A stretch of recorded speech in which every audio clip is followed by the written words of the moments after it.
बीमारी से बचने के लिए सभी अपने टीका लगवाएं, वैक्सीनेशन कोविड-19 का लगवाएं।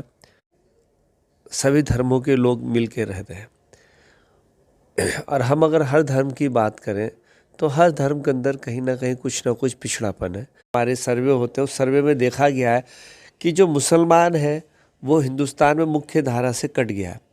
वो पढ़ाई के अंदर पीछे हो गया, व्यापार के अंदर पीछे हो गया और जो सरकारी नौकरियां उनके अंदर भी कहीं ना कहीं पिछड़ापन बहुत लाने वाला है। कोई फल बेचने वाला है, कोई सब्जी बेचने वाला है, कोई कढ़ाई कर रहा है, कोई कोई सिलाई कर रहा है, कोई बर्तन बना रहा है।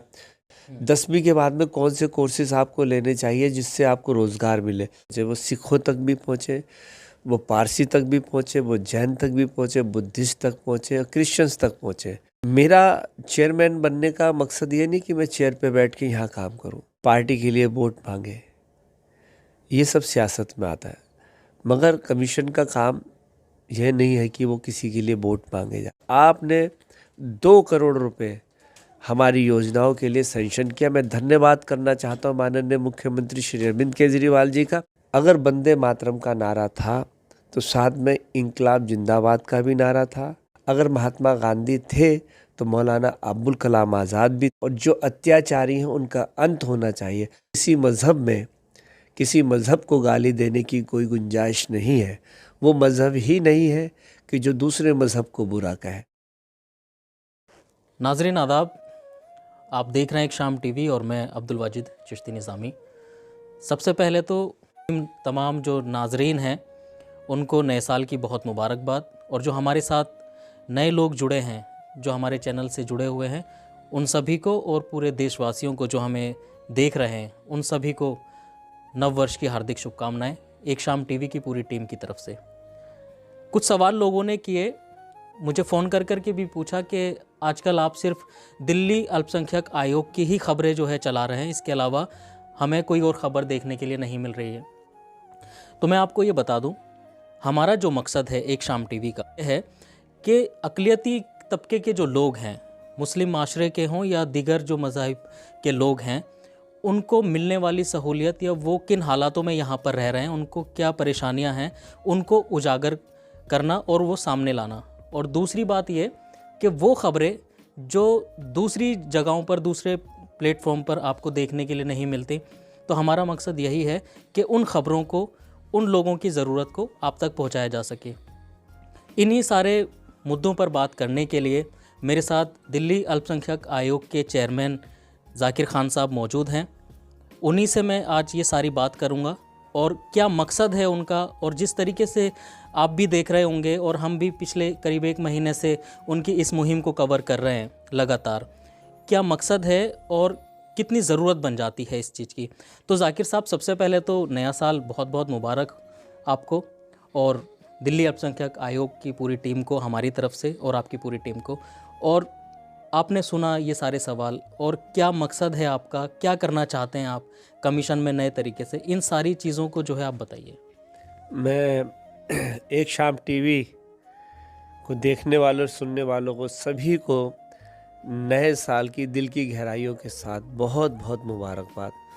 और अल्लाह से दुआ करता हूँ कि अल्लाह कि जो 2022 है हम सब के लिए सुख, शांति और इस कोरोना महामारी के अंदर जो तीसरी लहर का जो डर है और एक नया वेरिएंट ओमिक्रॉन करके आया है, अल्लाह हमको महफूज रखे और इस जो महामारी से हम सबको बचा के रखे, हमारे बच्चों को, हमारे माँ बापों को और हमारे रिश्तेदारों को, हमारे दोस्तों को, पड़ोसियों और जो दिल्ली में और हिंदुस्तान के अंदर जो लोग रहते हैं उन सबको इस बीमारी से महफूज करें।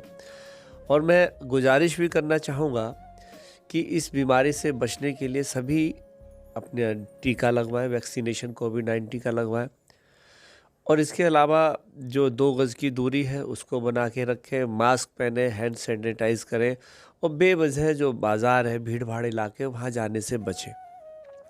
जो WHO की गाइडलाइन है उसका पालन करें, तभी हम लोग महफूज रख सकते हैं। इस बीमारी को अगर हराना है तो हमें नियमों का पालन करना पड़ेगा।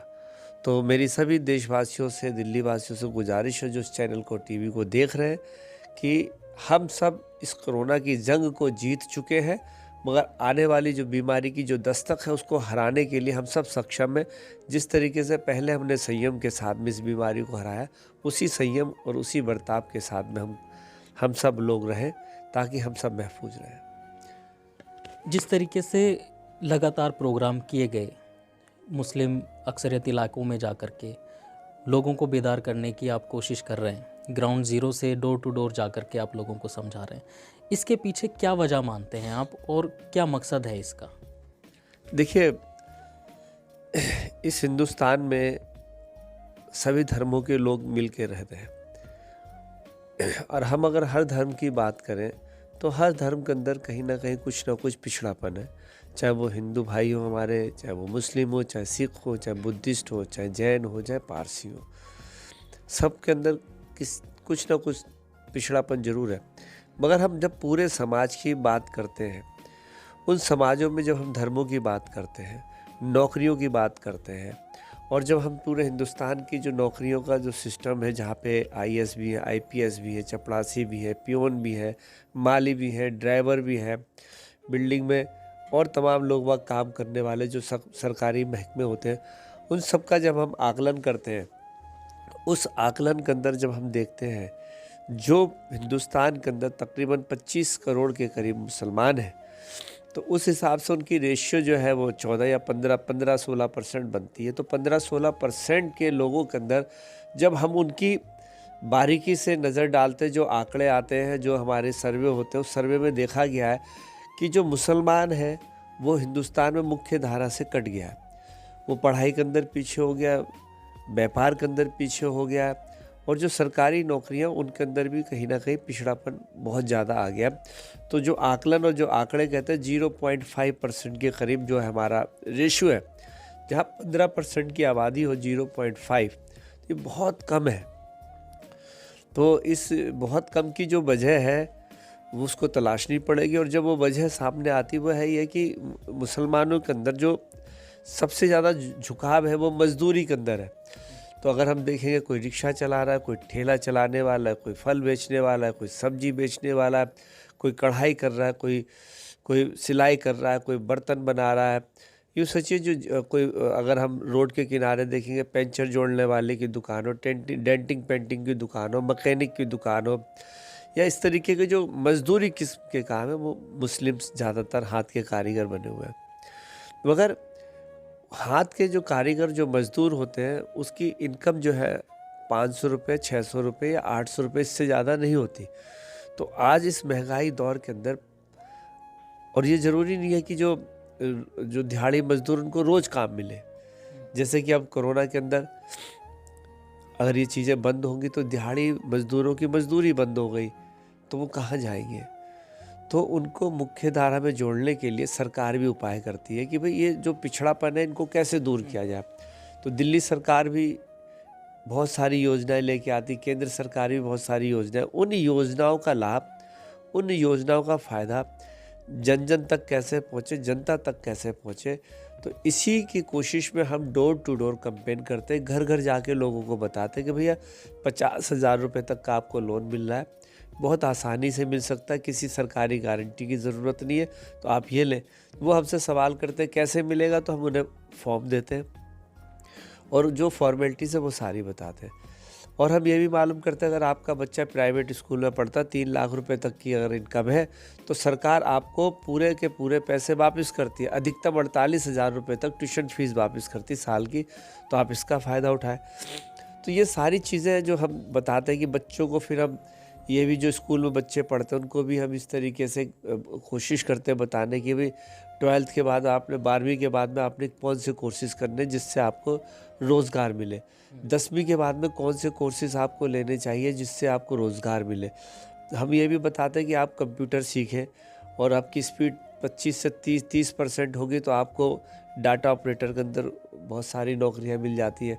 तो ऐसी ऐसी छोटी छोटी जानकारी जो स्टूडेंट्स को भविष्य में फ़ायदा दे, तो हम घर घर जाके उसको बताने की कोशिश करते हैं।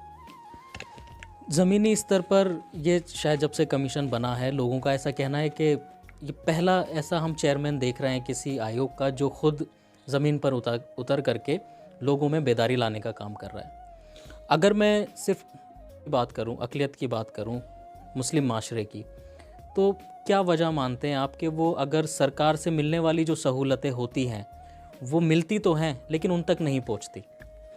देखिए, हर सरकार की जो नीयत होती है वो ये होती है कि माइनॉरिटीज़ के लिए जो स्कीम बनाए उनका फ़ायदा पहुँचे, वो सिखों तक भी पहुँचे, वो पारसी तक भी पहुँचे, वो जैन तक भी पहुँचे, बुद्धिस्ट तक पहुँचे और क्रिश्चियंस तक पहुँचे और साथ में मुसलमानों तक पहुँचे।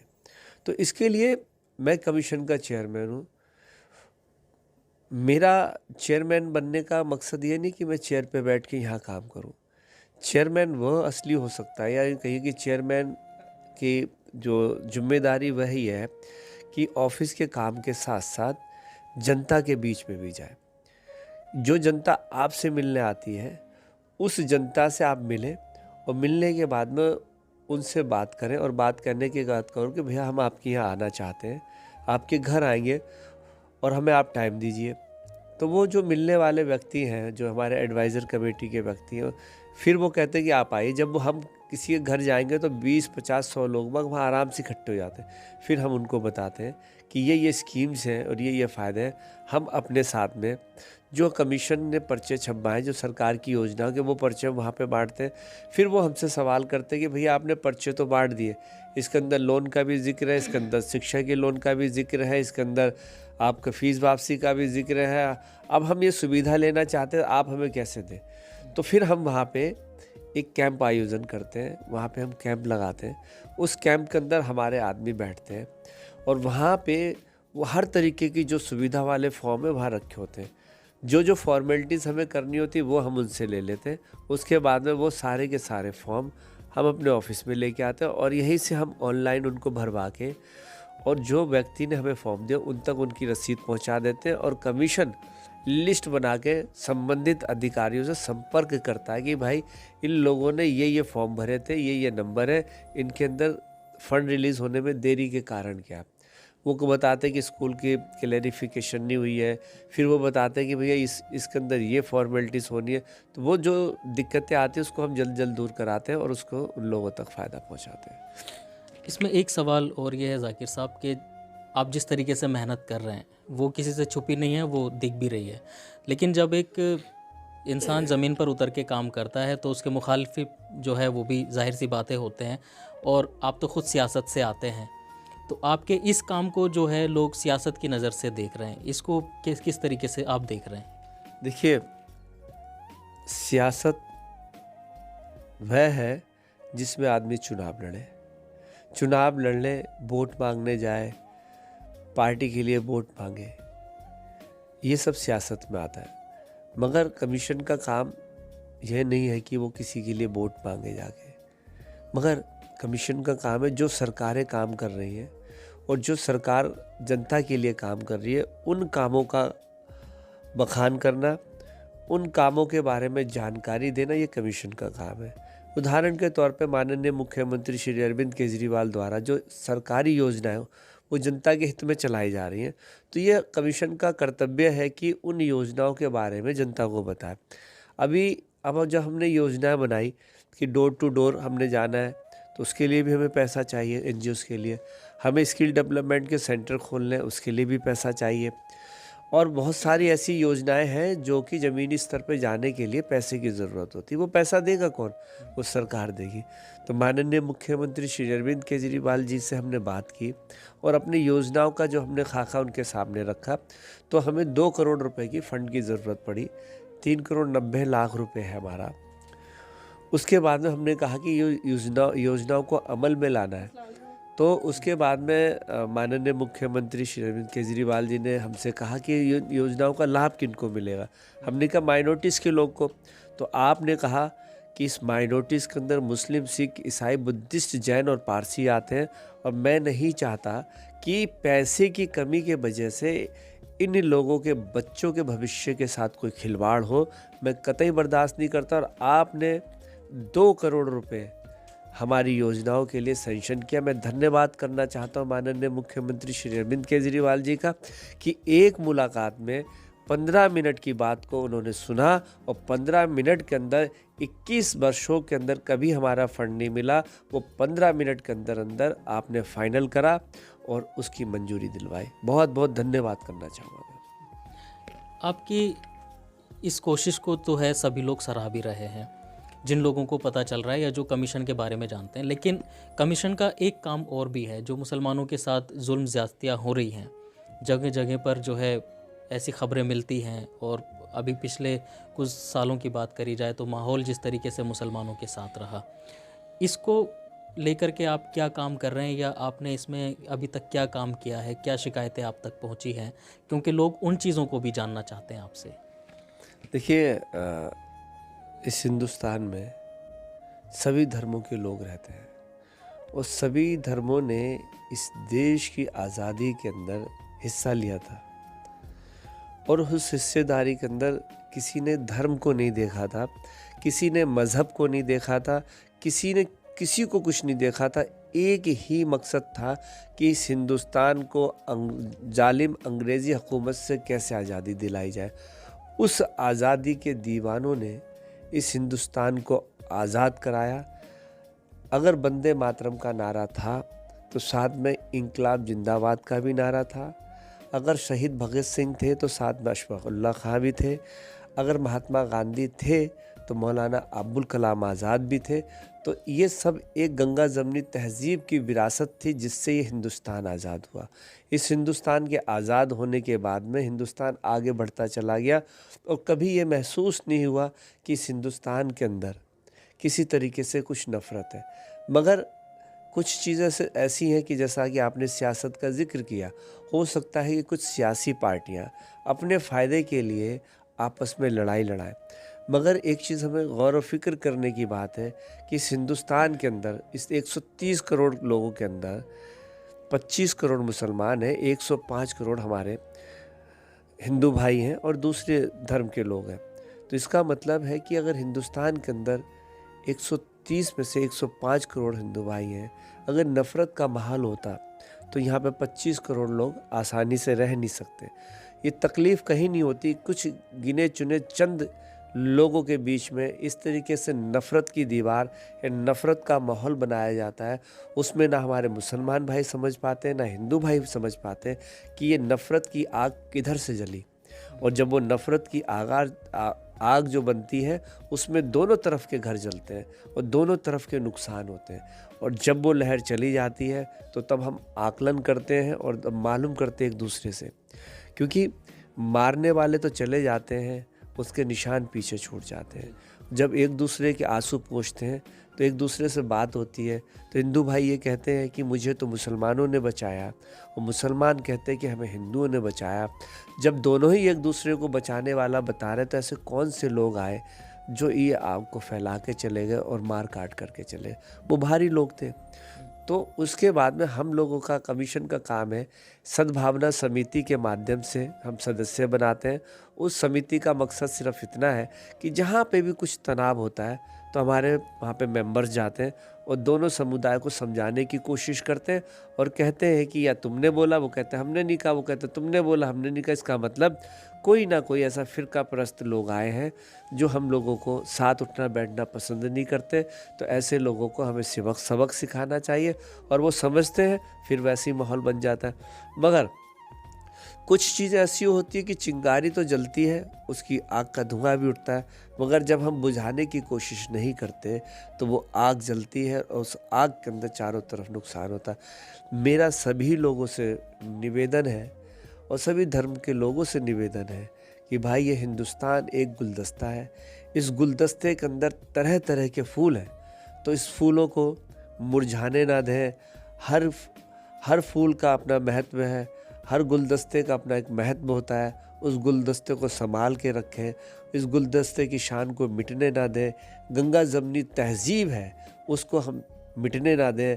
हम सब एक मिलजुल कर रहें और मिलजुल कर रहेंगे तो ये देश तरक्की करेगा। जो देश तरक्की करा तो पूरे विश्व में नाम होगा, विश्व में नाम होगा तो हर भारतीय का सर गर्व के साथ ऊंचा होगा। तो मेरा सभी लोगों से निवेदन है इस नववर्ष के आगमन पर, और आज नया साल भी है, कि हिंदुस्तान की एकता जिंदाबाद, हिंदुस्तान के हर धर्म जिंदाबाद।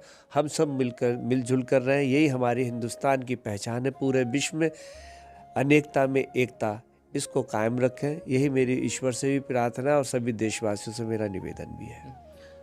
अनेकता में एकता की बात तो अब देखते हैं, अभी धर्म संसद हुआ, वहाँ पर जिस तरीके की बयानबाजी हुई पूरी दुनिया ने देखा उसको, और वो उन पर कार्रवाइयाँ भी हो रही हैं, लेकिन कुछ नहीं हुई और कुछ हुई।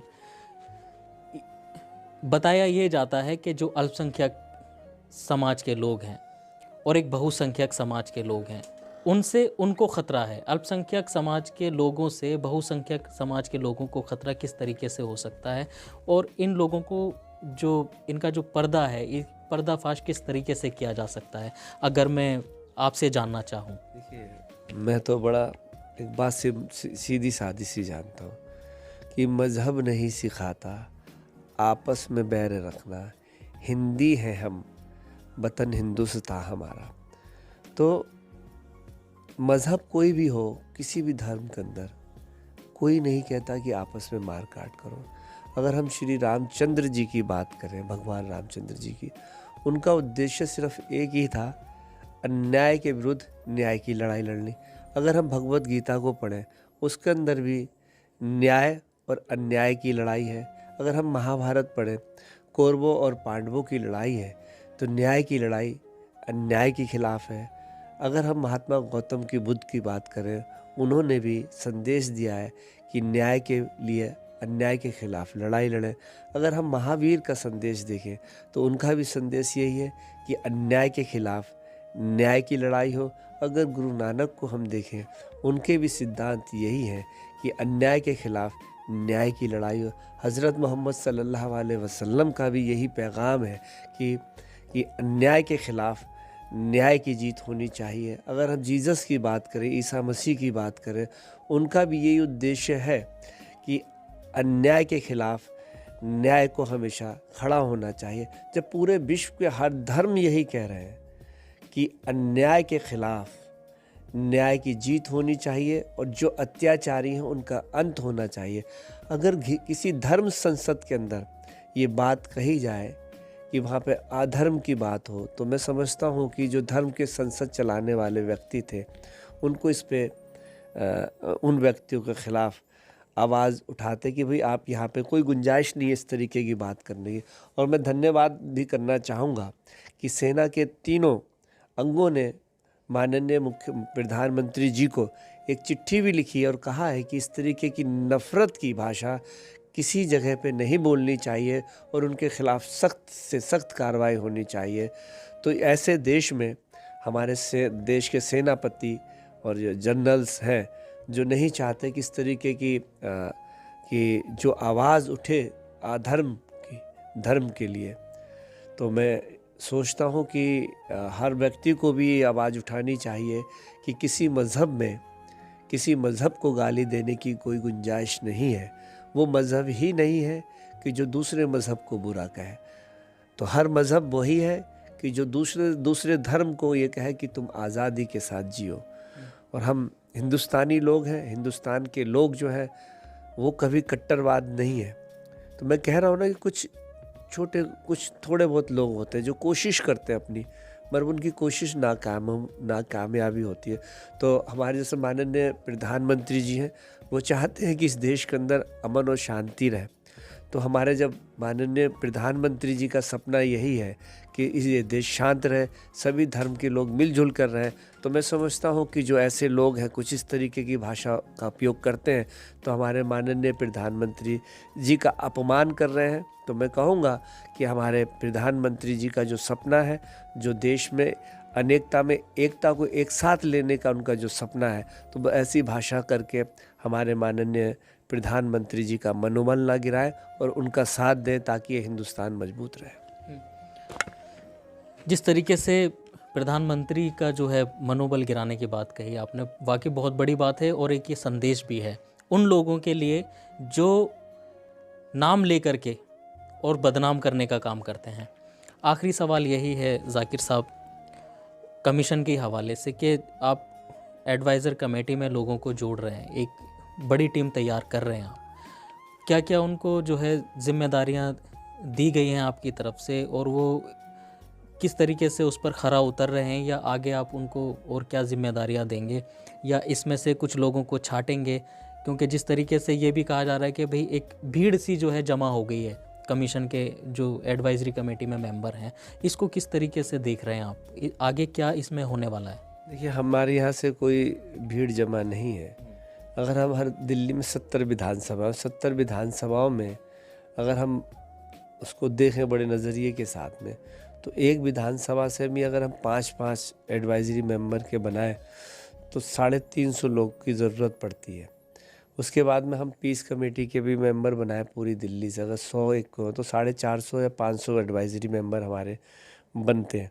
अभी तक हमने कुल 200 मेंबर बनाए हैं, छांट के बनाए हैं, जुझारू हैं, काम करने वाले हैं, समाज के प्रति निष्ठावान हैं और बहुत काबिल हैं। और वो चाहते हैं कि जो माइनॉरिटीज़ के लोग हों, चाहे उसमें किसी भी धर्म के हों, माइनॉरिटीज़ के हों, उनका भला होना चाहिए, सरकार की योजना उन तक पहुंचनी चाहिए, यही उनका मकसद है। और मैं धन्यवाद भी करना चाहूँगा मैं सभी एडवाइजरी कमेटी के मेंबर की कि निष्ठावान के साथ आप मेरा साथ दे रहे हैं, मेरा मनोबल बढ़ा रहे हैं और कमीशन के जो सपने हैं उसको आप पूरा कर रहे हैं। तो मैं आपको बधाई देना चाहता हूँ, मैं हर मेंबर्स को, कि इसी हिम्मत के साथ काम करते रहें। तो मैं समझता हूँ कि आने वाले 1-8 वर्षों के अंदर जो सरकार की योजना है वो घर घर तक पहुँचेगी और सबको लाभ मिलेगा। बहुत बहुत शुक्रिया जाकिर साहब। एक शाम टीवी की पूरी टीम आपके साथ है और इस मुहिम में लगातार जो आपके प्रोग्राम हैं, जो आपकी ख़बरें हैं, वो आप तक पहुंचती रहेंगी, क्योंकि हमारा मकसद भी यही है। जिन ख़बरों को कहीं ना कहीं तवज्जो नहीं दी जाती, उन ख़बरों को सामने लाया जाए, लोगों के बीच में जागरूकता बढ़ाई जाए। और वो जागरूकता तभी बढ़ेगी जब हम और आप मिलकर मेहनत करेंगे और काम करेंगे।